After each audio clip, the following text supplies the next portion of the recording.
em brilhar, assim, cara, de emoção, porque eu achei o máximo a história de vocês, assim, entendeu?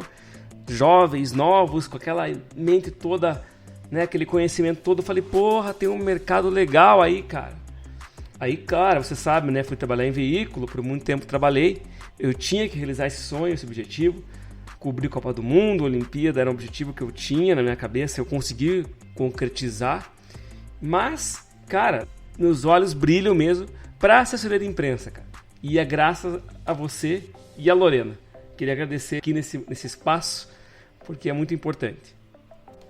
Mas outra coisa que eu queria que você comentasse é que hoje você tem uma série, né, de plataformas, possibilidades para você divulgar uma marca, um produto, um nome.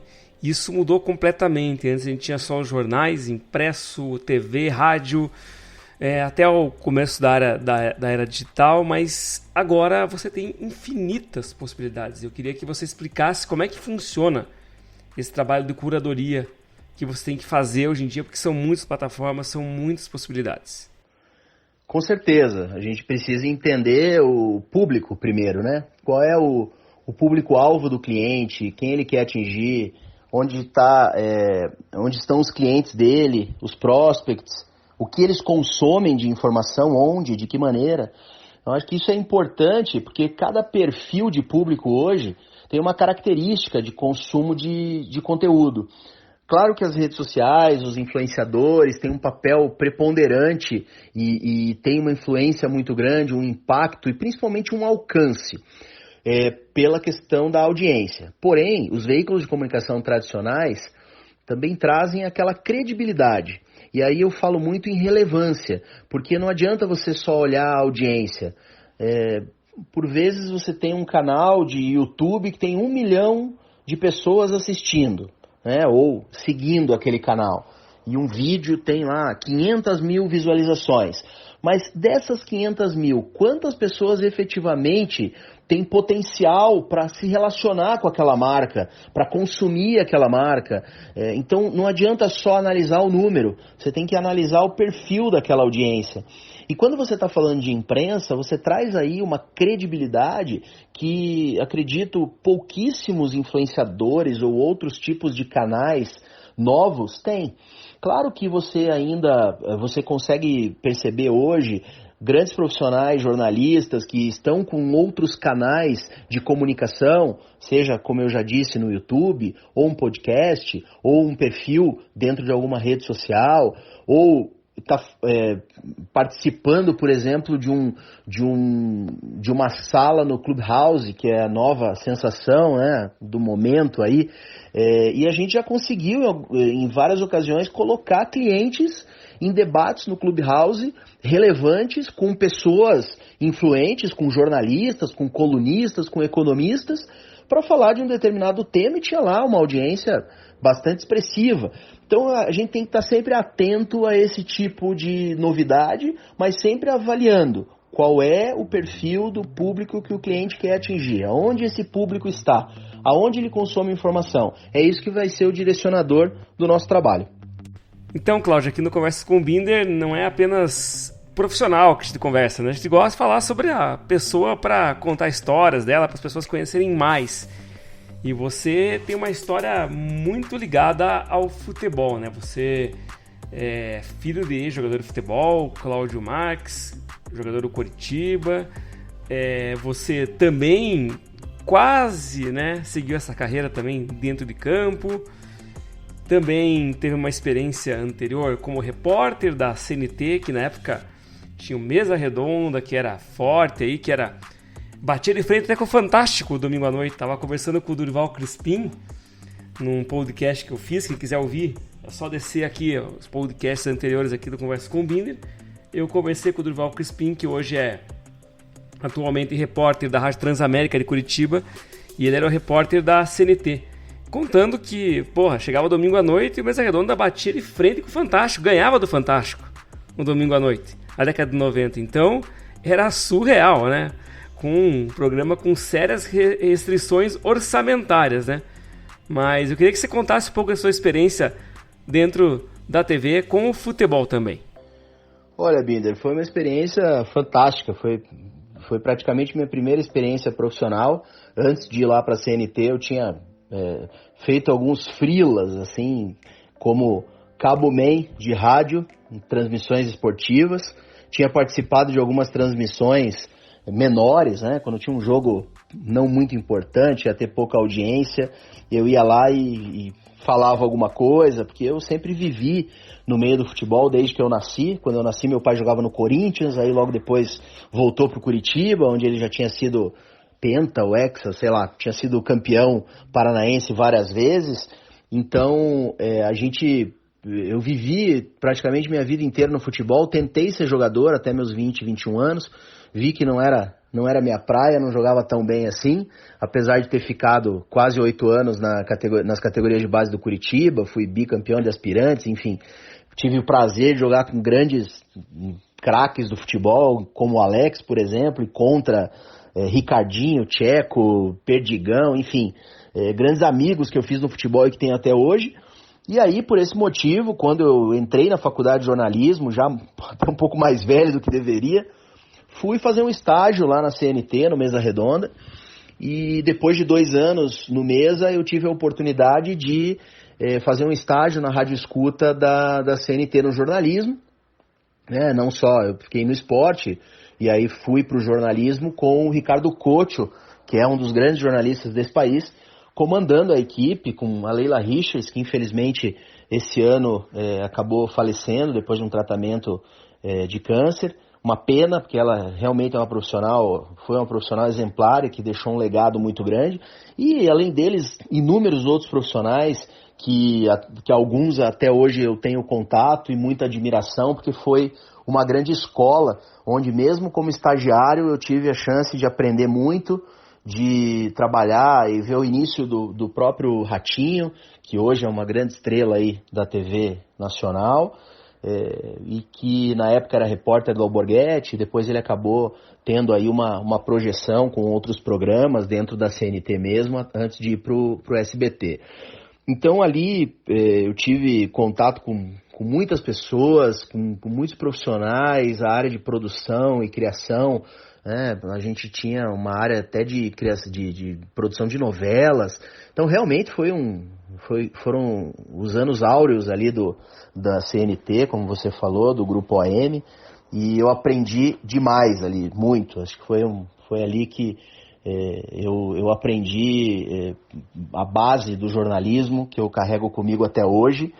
E foi uma época assim que eu investia mesmo, assim, porque eu ganhava praticamente nada.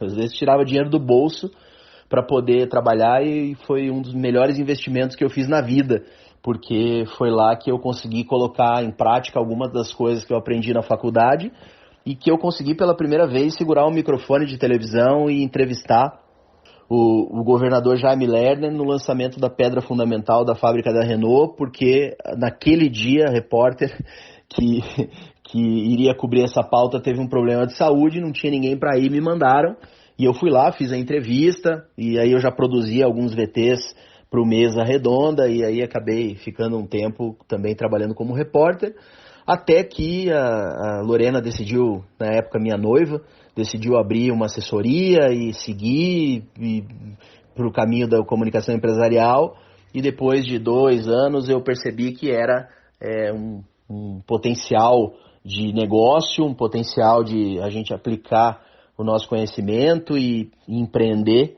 Há 22 anos isso, e até hoje a gente está nessa luta, muito gratificante por tudo que a gente vem construindo ao longo desses anos. Quando a oportunidade chega, né, Cláudio, não tem jeito. E você estava no momento certo, na hora certa, entrevistou o governador, e imagino que você deve ter ficado bem nervoso, mas tem achado de letra a situação. Eu conheci o Jaime Lerner bem depois, e numa situação até, digamos, diferente, assim. Eu me formei, fui trabalhar no jornal chamado Arquibancada.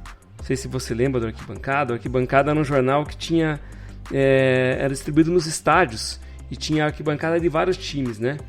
É uma loucura, assim, porque eram arquibancadas de times de fora. Tinha Santos, Guarani, vários clubes aí, Atlético Mineiro, Cruzeiro, nossa, uma loucura. Então, não tinha internet tanto quanto já tinha, né, 2003, mas não tinha como hoje, a facilidade que tem. Então esses jornais eram distribuídos nas arquibancadas dos estádios, né, nas cidades. E a editora era Ilana Lerner, a filha do Jaime Lerner.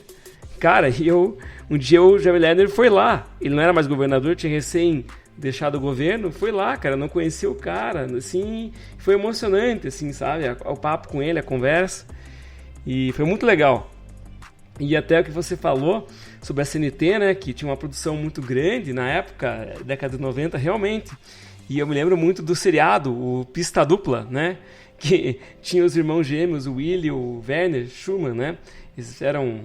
Eu achava que, na verdade, a gente não tinha muita informação na época, né? Eu achava que era a mesma pessoa que fazia os gêmeos, mas depois, com o tempo, fui descobrir que eram gêmeos. Um deles é jornalista, o Willy, né?